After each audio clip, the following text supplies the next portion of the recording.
एक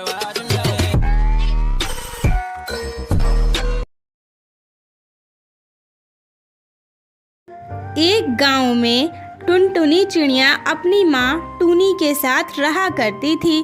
टुनटुनी अब बड़ी हो चुकी थी और टूनी उसकी शादी करवाना चाहती थी। बेटा, आज तुम्हें देखने के लिए लड़के वाले आ रहे हैं, तो आज अच्छे से तैयार हो जाना। वैसे भी तुम्हें तो मेकअप करना बहुत अच्छे से आता है ना, तो खूब अच्छे से सज संवर कर बाहर निकलना, ताकि वो लोग तुम्हें पसंद कर ले। मैं चाहती हूँ कि अब जल्द से जल्द तुम्हारी शादी हो जाए। मेरी अब उम्र हो चली है, मैं कब तक तुम्हारी देखभाल करती रहूंगी। ठीक है माँ, तुम चिंता मत करो, मैं बहुत अच्छा मेकअप करूंगी और खूब अच्छे से तैयार होकर आऊंगी। थोड़ी देर के बाद लड़के वाले भी आ जाते हैं। अरे बहन जी, नाश्ता वगैरह तो हो ही गया, अब जरा लड़की को भी बुला दीजिए। तभी टुनटुनी आ जाती है।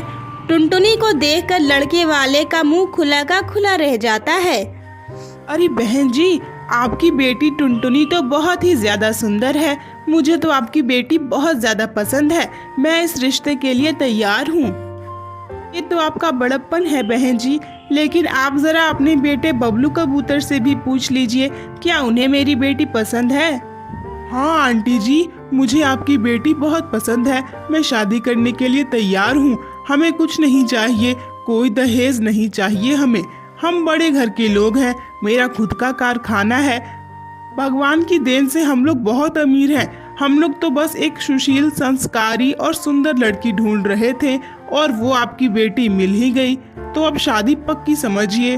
फिर क्या था, धूमधाम से टुनटुनी की शादी बबलू कबूतर से हो जाती है। शादी के बाद कुछ दिन तो बहुत मजे से बीतते हैं। एक दिन अचानक बबलू कबूतर घर लौट आता है और टुनटुनी से कहता है, टुनटुनी, हम बर्बाद हो गए, मेरा कारखाना जल गया, हम बर्बाद हो गए टुनटुनी। ये आप क्या कह रहे हैं? क्या हो गया अचानक? आप अभी तो काम पर गए थे ना, और ये आप कैसी बातें कर रहे हैं? कारखाने में आग कैसे लग सकता है? मुझे नहीं पता टुनटुनी, जब मैं वहाँ गया तो कारखाने में आग लगा हुआ था, सब कुछ जलकर राख हो गया। हमारे पास अब कुछ नहीं बचा, हम गरीब हो गए। अब हम क्या करेंगे, अपना गुजारा कैसे करेंगे? कुछ दिन तो जमा किए हुए पैसों से निकल जाते हैं, लेकिन अब बबलू कबूतर की बहन की शादी का समय आ गया था। बबलू बेटा, तेरी बहन देख जवान है, उसकी शादी भी करनी है। ऐसे कैसे चलेगा, हमें उसकी शादी कर देनी चाहिए। अब मोहल्ले की औरतें कैसी कैसी बातें करती हैं। हाँ माँ, हमें एक अच्छा सा लड़का देखकर उसकी शादी करवा देनी चाहिए, वही अच्छा रहेगा।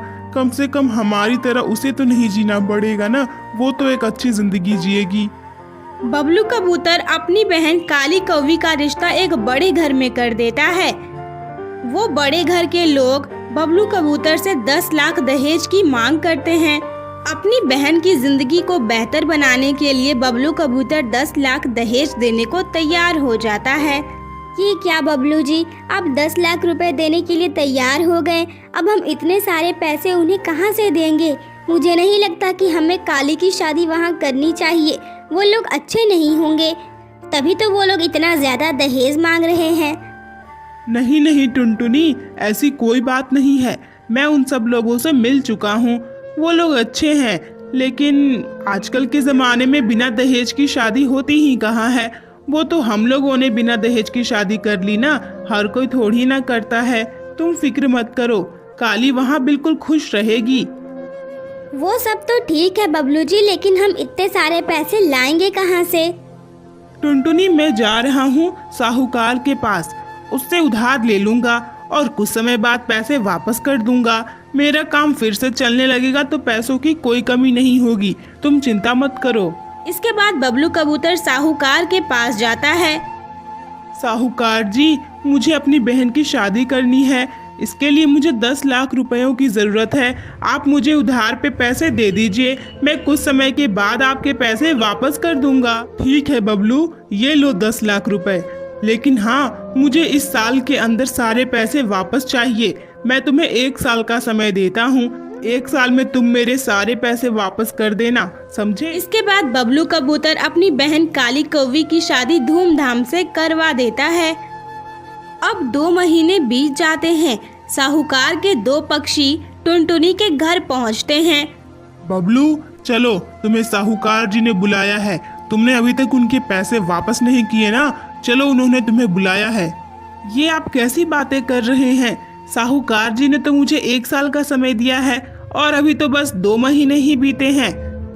देखो, हम कुछ नहीं जानते, हमें तो बस आदेश मिला है कि हम तुम्हें लेकर साहूकार के सामने पेश करें, इसलिए चलो हमारे साथ, वरना अच्छा नहीं होगा। वो पक्षी बबलू कबूतर को साहूकार के पास ले जाते हैं। बबलू कबूतर नहीं जानता था कि साहूकार बहुत ही बेईमान है। क्यों रे बबलू, तूने मेरे पैसे अभी तक वापस क्यों नहीं किए? साहूकार जी, आपने तो मुझे 1 साल का समय दिया था ना?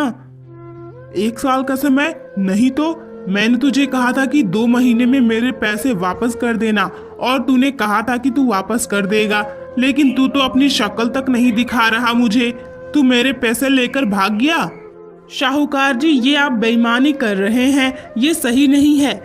साहूकार बबलू कबूतर को एक पिंजरे में बंद करवा देता है। बहुत देर हो जाती है। जब बबलू घर नहीं लौटता तो टुनटुनी परेशान होकर साहूकार के घर आती है। वो देखती है उसका पति पिंजरे में बंद है। साहूकार जी, ये आपने क्या किया है? आपने मेरे पति को पिंजरे में बंद क्यों कर दिया है? आप इन्हें कृपया कर बाहर निकाल दीजिए, हम आपके पैसे जल्द चुका देंगे। इन्हें बाहर निकाल दीजिए साहूकार जी, मैं आपके हाथ जोड़ती हूँ। टुनटुनी, अगर तू अपने पति को बाहर निकालना चाहती है तो तू जल्दी से जल्दी जाकर मेरे लिए पैसे लेकर आ और मुझे 12 लाख रुपए ला कर दे। 12 लाख? किस चीज के 12 लाख?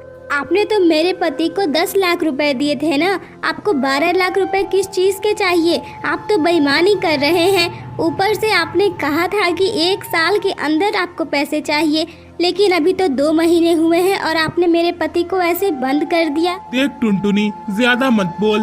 तेरे पास कोई सबूत नहीं है कि मैंने 1 साल का समय दिया था और मैंने तुम्हें सिर्फ 10 लाख रुपए ही दिए थे, तो फिर ज्यादा पटर पटर करने की जरूरत नहीं है। जाकर पैसे लेकर आ, वरना अपने पति को भूल जा। अगर 1 सप्ताह के अंदर तू पैसे लेकर नहीं आ तो तेरे घर तेरे पति की लाश पहुंच जाएगी। टुनटुनी निराश होकर अपने घर लौट आती है। हे भगवान, अब मैं क्या करूं? अपने पति को कैसे छुड़ाऊं? मैं एक काम करती हूँ, मैं किसी रिश्तेदार से पैसे मांगती हूँ, क्या पता मेरी मदद कर दे कोई। ये सोचकर टुनटुनी अपनी रिश्तेदार सुंदरी कबूतरी के पास जाती है।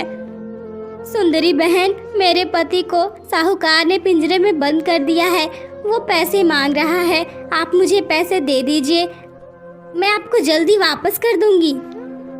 देख टुनटुनी, मैंने सबकी मदद करने के लिए कोई ठेका नहीं लेके रखा, और मैं तुझे इतने सारे पैसे कहाँ से दे दूं? ऊपर से तुम लोग तो अब बहुत गरीब हो चुके हो, तुम मेरे पैसे वापस कैसे करोगी? चलो हटो, मुझे जाने दो। मुझे पार्लर जाना है तैयार होने के लिए, इसके बाद मुझे पार्टी में जाना है। मुझे परेशान मत करो, जाकर कहीं और पैसे मांगो। टुनटुनी निराश हो जाती है। वो अपने घर लौट आती है। हे भगवान, कोई रिश्तेदार मेरी मदद नहीं कर रहा है। ये लोग पार्टी में जा रहे हैं, ब्यूटी पार्लर जाकर पैसे खर्च कर रहे हैं, लेकिन मेरी मदद कोई नहीं कर रहा है। 1 मिनट, मैंने ये पहले क्यों नहीं सोचा? मैं तो मेकअप करने में एक्सपर्ट हूँ ना, क्यों ना मैं भी घर में ब्यूटी पार्लर खोल लूँ, उससे मुझे अच्छे पैसे मिल सकते हैं। मैं अपने पति को हर हाल में साहूकार के पास से निकाल कर लाऊंगी, और साहूकार ने जो हमारे साथ धोखा किया है, मैं उसके लिए उसे सबक तो जरूर सिखाऊंगी। तो दोस्तों, क्या टुनटुनी अपने पति को साहूकार के चंगुल से छुड़ा पाएगी और साहूकार को उसके किए का फल दे पाएगी? ये जानने के लिए पार्ट 2 जरूर देखें।